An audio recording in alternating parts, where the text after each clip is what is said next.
नमस्कार, प्रभा साक्षी पॉडकास्ट में आप सभी का स्वागत है। आज के इस पॉडकास्ट में बात करेंगे कि लोकसभा चुनाव के बीच पाकिस्तान ने भारतीय राजनेताओं से कहा, हमें राजनीतिक फायदे के लिए मत घसीटो। पीओके पर दिए बयान को किया खारिज। तो आइए सुनते हैं आज के इस पॉडकास्ट को। लेकिन उससे पहले अगर आपने हमारे चैनल को सब्सक्राइब नहीं किया है तो जरूर कर ले, ताकि आप रोज ऐसे ही इंटरेस्टिंग और जानकारीपूर्ण पॉडकास्ट सुन सके। लोकसभा चुनाव के बीच पाक ने कहा, भारत में लोकसभा चुनाव चल रहे हैं। चुनावी मौसम के बीच रक्षा मंत्री, विदेश मंत्री जयशंकर ने भारत की पीओके पिच को मजबूत किया है। इस बीच भारत ने 25 अप्रैल को कहा कि पाक ईरान संयुक्त बयान में कश्मीर मुद्दे का उल्लेख होने के बाद वह ईरानी पक्ष तक पहुंच गया है।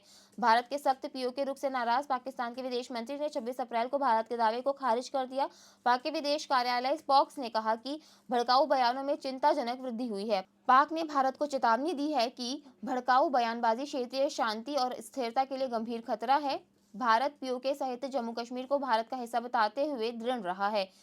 4 अप्रैल को मीडिया कर्मियों को संबोधित करते हुए विदेश मंत्री जयशंकर ने कहा, हम यह कभी स्वीकार नहीं करेंगे कि पीओके भारत का अभिन्न अंग नहीं है। 21 अप्रैल को राजनाथ सिंह ने कहा कि हो रहे विकास को देखते हुए पीओके के लोग खुद भारत के साथ रहने की मांग करेंगे। हमें राजनीतिक फायदे के लिए मत घसीटो, भारत से बोला पाकिस्तान। अब पाकिस्तान के विदेश कार्यालय की प्रवक्ता मुमताज जहरा बलूच ने भारतीय राजनेताओं से लोकसभा चुनावों के बीच अपने भाषणों में राजनीतिक लाभ के लिए पाकिस्तान को घसीटना बंद करने का आग्रह किया है। उन्होंने इस्लामाबाद में एक संवाददाता सम्मेलन में कहा, भारतीय राजनेताओं को चुनावी उद्देश्यों के लिए भारत के लोक लुभावन सार्वजनिक प्रवचन में पाकिस्तान को घसीटने की अपनी लापरवाह प्रथा को बंद करने की जरूरत है। बलूच को पाकिस्तान स्थित डॉन न्यूज ने बातचीत के लिए बुलाया था। इस दौरान उन्होंने कहा कि हम जम्मू कश्मीर पर अनुचित दावे करने वाले भारतीय नेताओं के उत्तेजक बयानों में चिंताजनक वृद्धि देख रहे हैं। पाकिस्तान इन दावों को खारिज करता है। अति राष्ट्रवाद से प्रेरित यह भड़काऊ बयानबाजी क्षेत्रीय शांति और संवेदनशीलता के लिए गंभीर खतरा पैदा करती है। प्रवक्ता ने कहा कि ऐतिहासिक और कानूनी तथ्यों के साथ साथ जमीनी हकीकत भी जम्मू कश्मीर पर भारत के निराधार दावों को खारिज करती है। भारत कई मौकों पर कश्मीर पर पाकिस्तान के ऐसे बयानों का खंडन कर चुका है।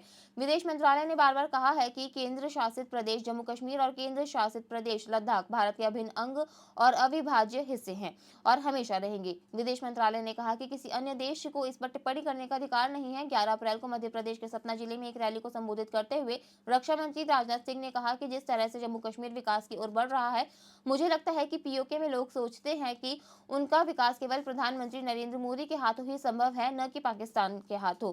पीओके के लोग कह सकते हैं कि वे भारत के साथ रहना चाहते हैं। पीओके हमारा भारत का हिस्सा था और हमेशा रहेगा। इस महीने की शुरुआत में विदेश मंत्री एस जयशंकर ने कहा था कि पीओके के मुद्दे पर एक राष्ट्रीय रुख है, पार्टी का रुख नहीं है।